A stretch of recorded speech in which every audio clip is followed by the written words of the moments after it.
Ahoy, mateys, and welcome to the Board Game Chair, a Games with Trev podcast all about board games. And honestly, right now we're kind of doing a series where we talk about our first plays of a board game. And this time we are talking about Ahoy by Leader Games. This game just came out, a couple months ago? Yeah, I think we saw it. It was backed on Kickstarter, and we were like, oh, darn. We missed it. We're never going to get it. And then, once upon a time, we were a little far away from home, and we were like, I wonder if there's any game stores around here that we haven't been to. So we looked it up on Google, and we were like, And then we found one, and they had a beautiful selection of games. Literally, they had stuff that I had never seen before. It was awesome. It was great. And they had Ahoy, and it was between Ahoy and a different game, and we were like, oh, should we get it? And we were like, yeah, we should get it. And we did. And here we are. Ahoy, do you want to describe it or do you want me to describe it? I can try. Yeah, go for it. So Ahoy is an asymmetrical game. Kind of. Sort of. Mostly. Where each faction is a pirate. And as a pirate, you are traveling the seas by flipping tiles over, and you are trying to gain the most area if you're one of the factions, and the other factions are trying to smuggle goods to other islands by using cards and what else do they do? And dice. This game is all about dice. I forgot about that. So How could you forget? Every player has 4 to 5 dice. At the beginning of a round, they roll the dice, and basically they get to use those to dictate what actions they get. Some actions are specialty, and they have to be used by a certain number of dice, pip. So, like, for example, there's something on the board that says, 6, so you have to have a dice that has a 6 on it. Yeah, but then all the other squares are blank, and you use whatever number, and it doesn't really influence. But the numbers do influence. It depends. Some of them depend on where you could go, because sometimes you can jump to different squares. That's true. So there are other stuff you can do with the dice pips, which are cool. But a lot of the actions are pretty similar for each player. There's a couple of different things that make each player different. There's 3 types of players, if I'm not wrong. So there's the Bluefin Squadron, and their job, basically what they're doing is they're patrolling the area and basically trying to keep everything safe. Their domination. They're everywhere. Everywhere. And if you land in the square with certain pieces, you have to fight them no matter what. Then there is the Mollusk Union, and they basically are trying... They're basically just trying to compete with the Bluefin Squadron, to be honest. But they're mollusks, so they're not as strong, as buff as the sharks. But they can get around, and they have a lot of people, which is the good thing is union, everyone joins the union, and so there's a lot of people that help out, but you don't have a lot of area, which is good and bad. And then the next 2 are the same. They're the exact same, and they're the smugglers. And this is the one where Monique was talking about that you basically are trying to smuggle cargo from one island to another. The game, honestly, is really fun. It's really simple. And guess what? This is the best news. Everyone listen. Here we go. It is great at 2 players. It is actually, I think I prefer... Really? No. For the amount of times... Okay, we've only played it, 3 times? 3 times. Remember, this is all about our first impressions of the game, so you can't blame us. Continue. We'll do a review. My opinion We'll do a review once we've played about 10 or so times.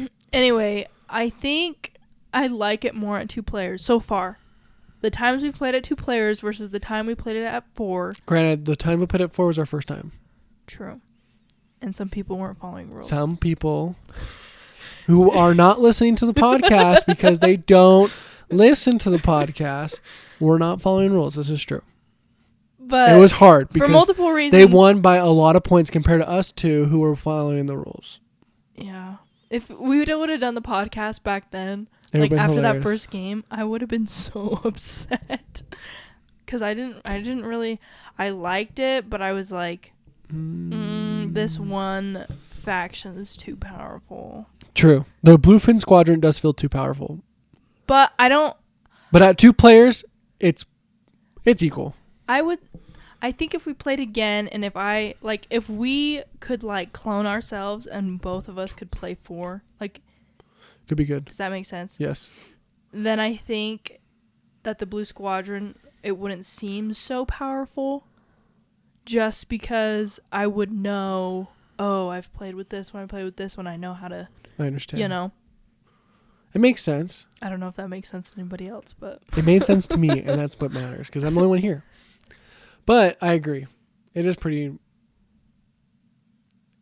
That is a theme we've learned. Sorry for the long pause. That is a theme we've learned from playing board games, is like, when you teach someone board games, you have to be really careful, because you have to remember, they don't know any of the rules.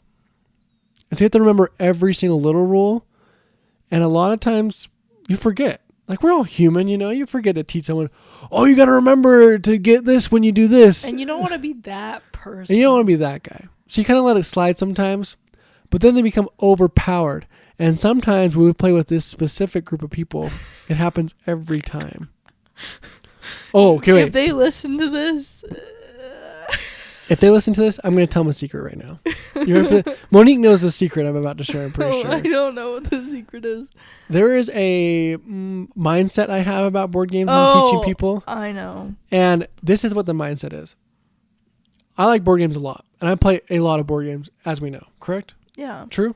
Well, yeah, I'm here with you playing. True. And these group of people...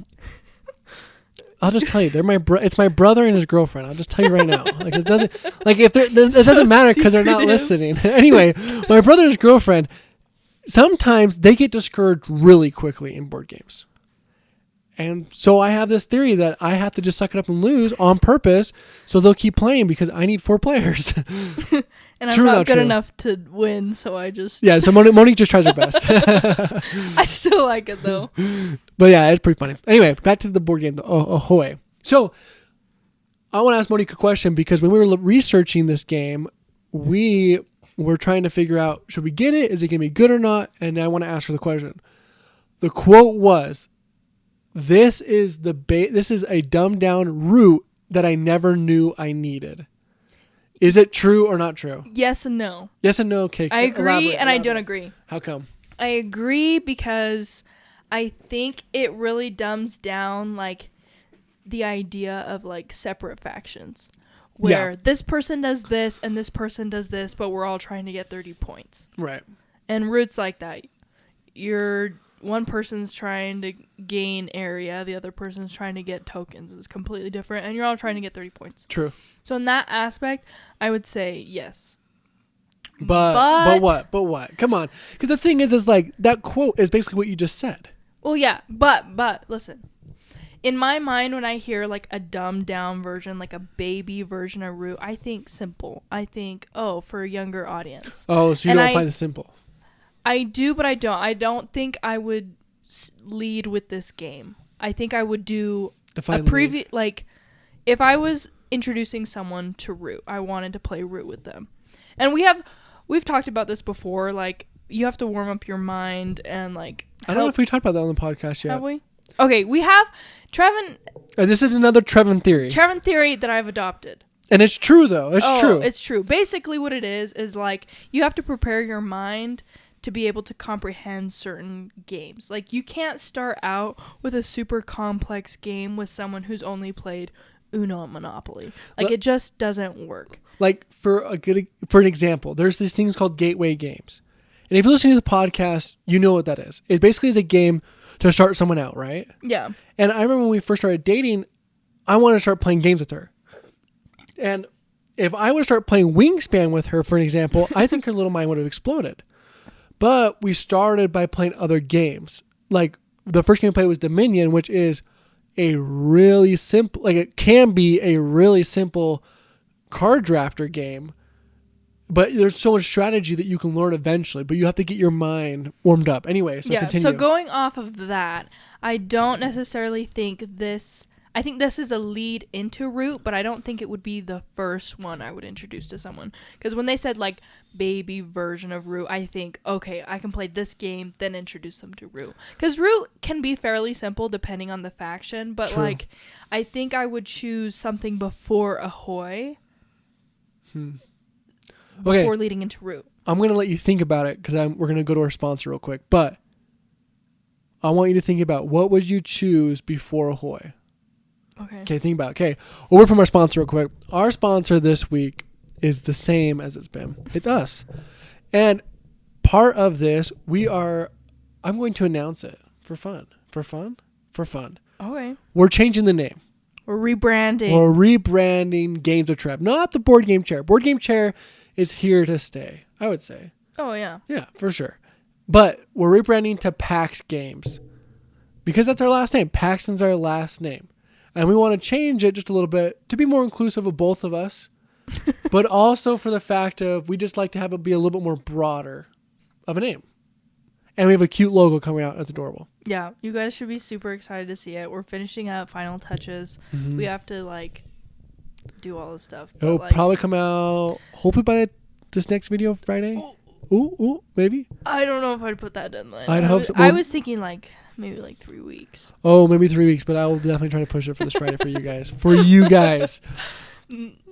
Anyway, that was a word from our sponsor. We're now going to go back to Monique to follow up the question. Hopefully she figured it out by now. I couldn't think of anything. So for those that are joining right now, which you have already been listening, we're asking her, the question is someone said that Ahoy is the baby version of Root, but Monique is stating that she wouldn't start someone out on Ahoy because it's complicated enough not to.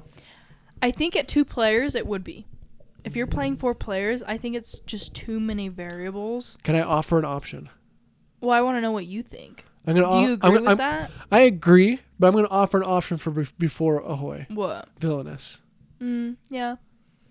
Because I have a love-hate relationship with This is the thing with Villainous. I think it could be good because all the actions are the same. They're all the same. That's true. They're all the same. No one has to worry about different actions. The only thing to worry about different are, of course, the cards, but also your end goal. Okay, I actually agree with you. Do you agree now? Yeah. It's pretty good. Yeah. And I do agree that Ahoy maybe is a little more complicated than like the person was being led on. But I think it is dumbed down enough that if you sat down the right person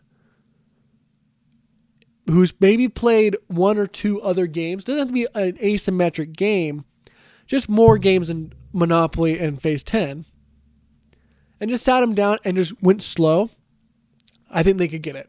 Yeah. I think it's that simple. It's not that bad. You roll dice, and you're basically like, if you start against the Bluefin Squadron, just tell them move and take control of the board. That's all you got to do. Move and take control. That's true. It's not that bad, I feel like. That's true. I agree. Anyway, let's go apart. Let's now talk about our favorite aspects of the game. Okay, you go first. I'll go first? Yeah. Okay, I'll go first. One of my favorite aspects is the crew. I think it is so clever because each crew has like its own suit, and you can only pick them up from a certain island. And the other thing I like about it is with the smuggler is you have to go to that certain island, but then once you pick it up, it tells you a different island to go to drop it off. And I like that. I think it was so clever that they did it. And the other thing that I like is the artwork because the palm tree suit has a palm tree island. And the skull and crossbones suit has a bone island. And they are hilarious. And I like that. I like the little details. True. What else did you like about it? And I got one more once you're done. I think my favorite, I don't know if it's one of my favorite things about it is the action tailwind on the board. When you jump. Yeah. So basically you can there's 2 slots of where you can place your die, and depends on your character. Depending on your character, I guess.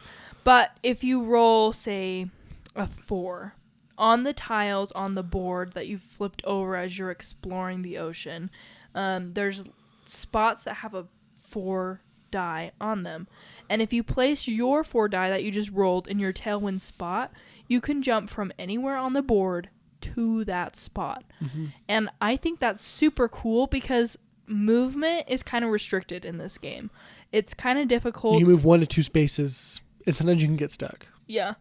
And to get across the board sometimes is going to take you 3, 4, 5 turns, and it's just it wouldn't make sense. So I like how they fixed that using the tailwind. I thought that was really, really clever. That is good. But also it's not overpowered, because most of the time these spaces have what's called like a shipwreck, I think it's what it's called, and you have to take some damage, or it's not always super beneficial, but you can move across the board. And I think that's one of my favorite aspects of the game, is that there is a way that you can get everywhere, but it is limited. That's true. You make a valid argument. I think that's a really good point. That's one of the best actions. I think that's what I like about the game, though, a lot, is that everything was super planned out super well, to where it almost feels like meticulous. Like, yeah, they were very thoughtful in which die numbers can be on the board and how many dice can each player get, and it was really good. They did a lot of play testing, you can tell. My other favorite aspect is the cannons action. Oh. Basically, you can play, besides the blue fin squadron, you can play any number of dice on the square, the cannons action. And basically, it's a buffer when you fight. You can turn it down as many times as you want, and you get that many bonus hits, basically. And I think it's just super clever of how they did it, and like the idea behind it. And I also like that, like, the Bluefin Squadron gets 2 slots instead of 1, because they're everywhere, so they're going to be fighting more, supposedly. I just thought it was really clever how they did, like, the whole you turn down a dice. I thought that was really smart. I did like that. Again, like, all the actions are so well thought out. The other thing I liked about this game are the meeples, the little wooden pieces. They're so intricate. They're so intricate, and each one's different. It's not like they just copy-paste ships. Like, if you're the Bluefin Squadron, like, you got fins, and you've got shark teeth, and you got other features on them. And then the Mollusk Union's got, like, a crab arm and a gunship, and it's just so much fun, honestly. It's super awesome. Super immersive, I would say. Yeah, true. This, honestly, like, we love pirate games. I'll say it. It might be one of my, like, maybe top theme. It's pretty probable. Oh, I thought you were going to say top games. I was no, top theme. Whoa. I would agree. It's definitely one of my top games. I love pirate games. Yeah, pirate game. A good pirate game is good. Yeah. And so, like, just, like, they just did really good justice to it.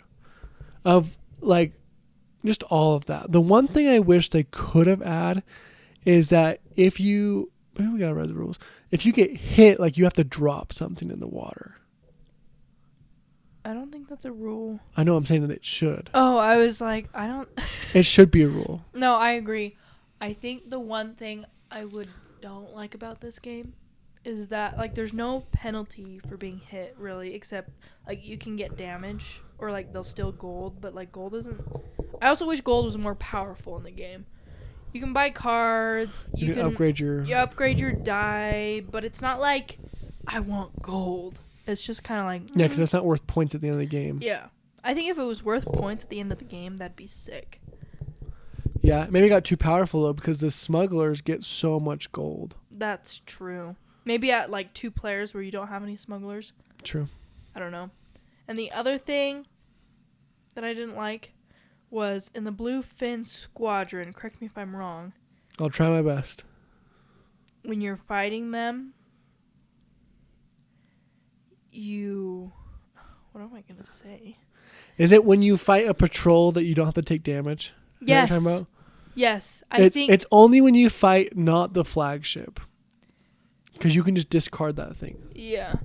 So when you're not fighting the main ship, you don't get to deal damage. And I think that's... Like, pirates are a group, right? Like, they're rallying together. And I feel like if one gets kicked out, like, the main ship's going to get damaged. Yeah. I don't know. Mixed feelings. She has a love-hate relationship with the Bluefin Squadron. Yeah. I agree. It's a little different, but it's good. It's a great game. I think if you see it at your local game store, you should definitely... I would say you should buy it. Yeah. I think it's pretty awesome. It should be on your shelf, especially if you like pirate games. Like, honestly, do it. And if you're looking for 2-player games, like Prime, this one is so good at 2 players. Like, honestly, it could have been a 2-player game. Yeah, it was, because the smugglers don't really they don't take away anything. They just kind of like add a little bit, but not. It's almost like there's 2 different games going on between the Mollusk Union, the Squadron, and then the smugglers against each other. Yeah. Yeah. I agree. There is some interaction, but not the whole time. True. Okay, so overall rating. Out of what? Does it make your top 10? Does it make my top 10? I don't know. I don't know either. I think it'd make top 20 for sure. Yeah, I agree. But top 10? It's a really great game, but it's not like I didn't leave the table saying, holy moly. Like, it wasn't like Ark Nova where I left the table and went, what just happened? like, whoa, that was innovative. You know what I mean? Yeah. But maybe it would have been if I hadn't played Root yet, where I haven't like really kind of explored that. That's true. But it was a really great game. Drop a like, of course. Subscribe. And also, I want you guys to comment down below. One of 2 things. Do you want to see a review, an actual review, like a sit-down video like we usually do, of this game, or would you like to see a playthrough? Ooh. Good ideas, right? And playthrough at 2 or 4-player. Make sure to... Yeah, maybe put that down. 2 or 4 players. 3 players, I feel like it's like 4 players. 2 or 4. 4. Those are your options. Those are your options. If you got this far, tell us down below.